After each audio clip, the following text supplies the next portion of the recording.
Hello, how are you? This fine day. I believe it's Tuesday, right? Yay. So I'm going to ask you a question. When you begin a project, do you like to have a plan of action? You know, like maybe if you're cleaning out the garage or going grocery shopping and you have all your different family members, they each have their own food likes and dislikes. Maybe sewing or starting a crafting project if you are into scrapbooking, or even planning a family vacation. Do you like to have a plan of action? Do this first, then you do this, and then you do that. Yeah, and then it makes it a lot easier to stay organized, right? So when your child runs into an unknown word, do you think that having a plan of action would be beneficial? Yes, generally it would. Hi, if we haven't met yet, I'm Jean Harville.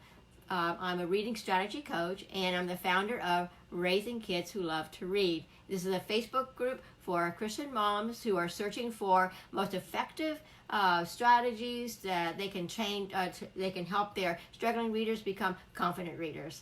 So today we're going to take a look, actually the rest of this week, we're going to be taking a look at phonics. Now, I know that conjures up, visions of workbooks and worksheets and that sort of thing, but that's not really how phonics needs to be taught. But that's how it's taught sometimes in the classroom. So, the phonics gives you that plan of action to help to unlock those unknown words. Now, we talked about sight words last week, so we know that there are 80% of the early reading words are not words that we can use our phonetic rules. But I think having those rules is a great basis to go from, so that you can always refer back to them and say why this word plays fair, this word does not play fair, meaning it follows the rules. And so it kind of just gives that foundation to to work from, right? Okay, so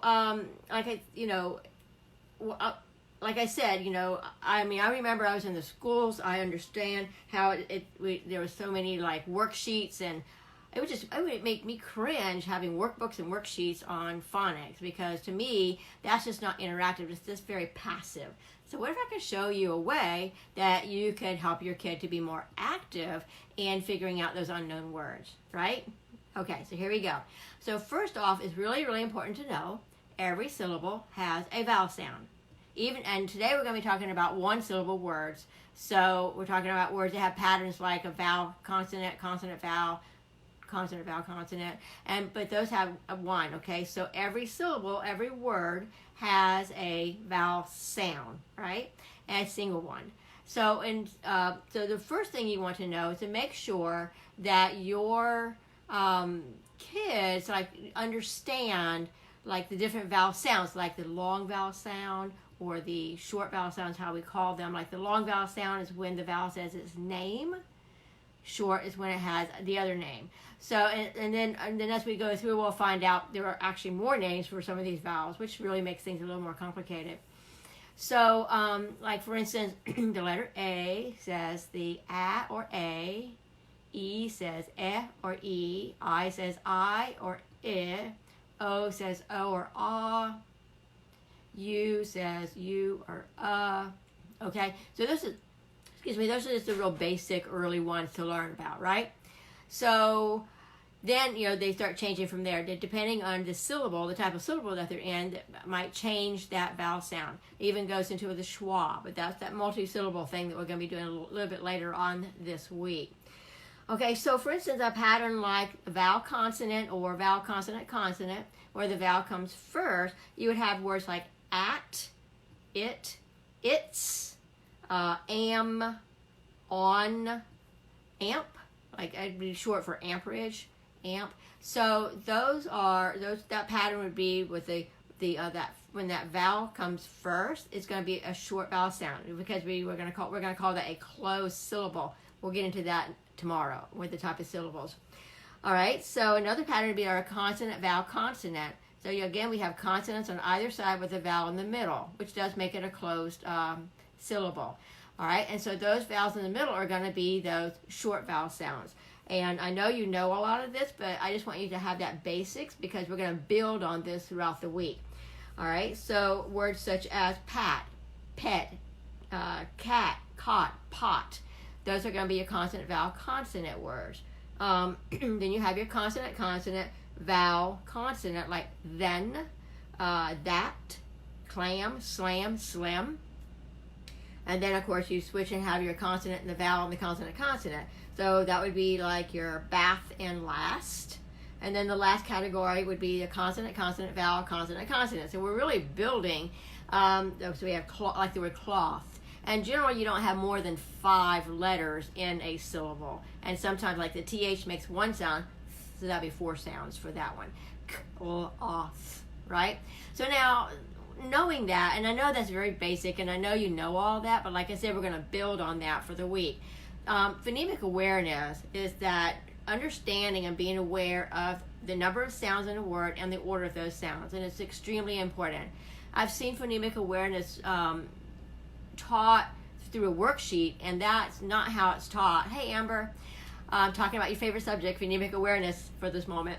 But the phonemic awareness is more of an auditory skill. It is not something that is taught through a worksheet.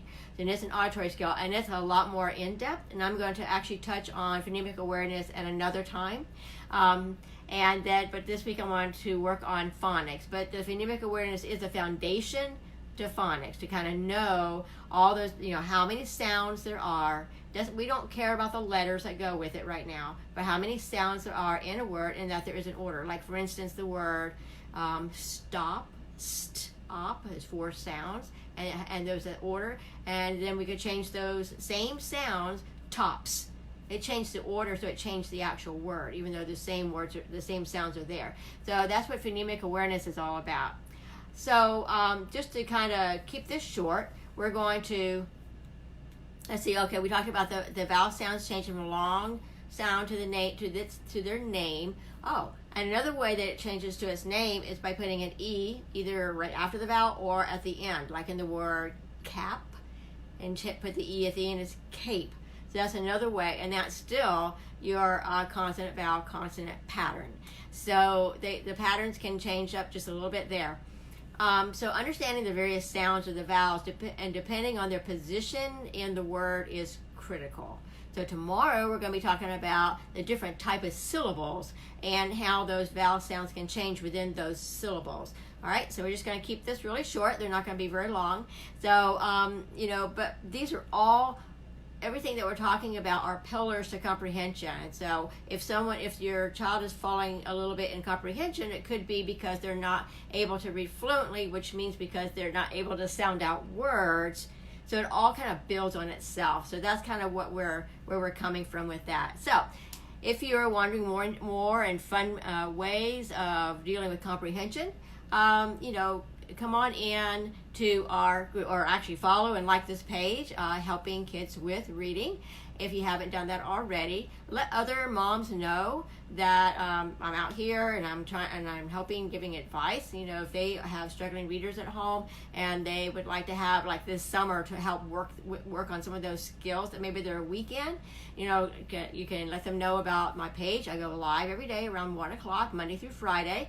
And this week we're talking about phonics and some of those rules. And I know some of this is going to be pretty, familiar to a lot of people, but it's like a building block. We're going to build on that. By the time we get to the end of the week, we're going to be getting some more sophisticated type syllabication and endings and prefixes. So I just want to kind of build on it little by little.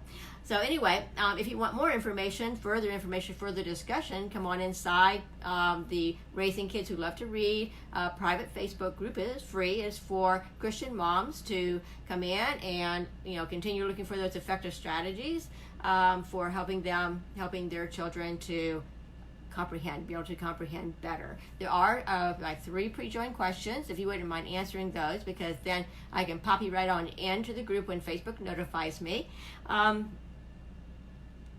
Let's see.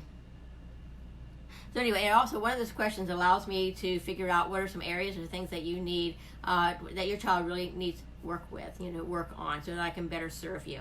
So there's also 2 free freebies in the group. One of them is on sight words, on fun ways that you can do sight words or with your kid this summer. So you'll want that. It's very valuable. So anyway, This is Jean Harville, and I'm going to sign off, and I'll see you guys tomorrow. Bye.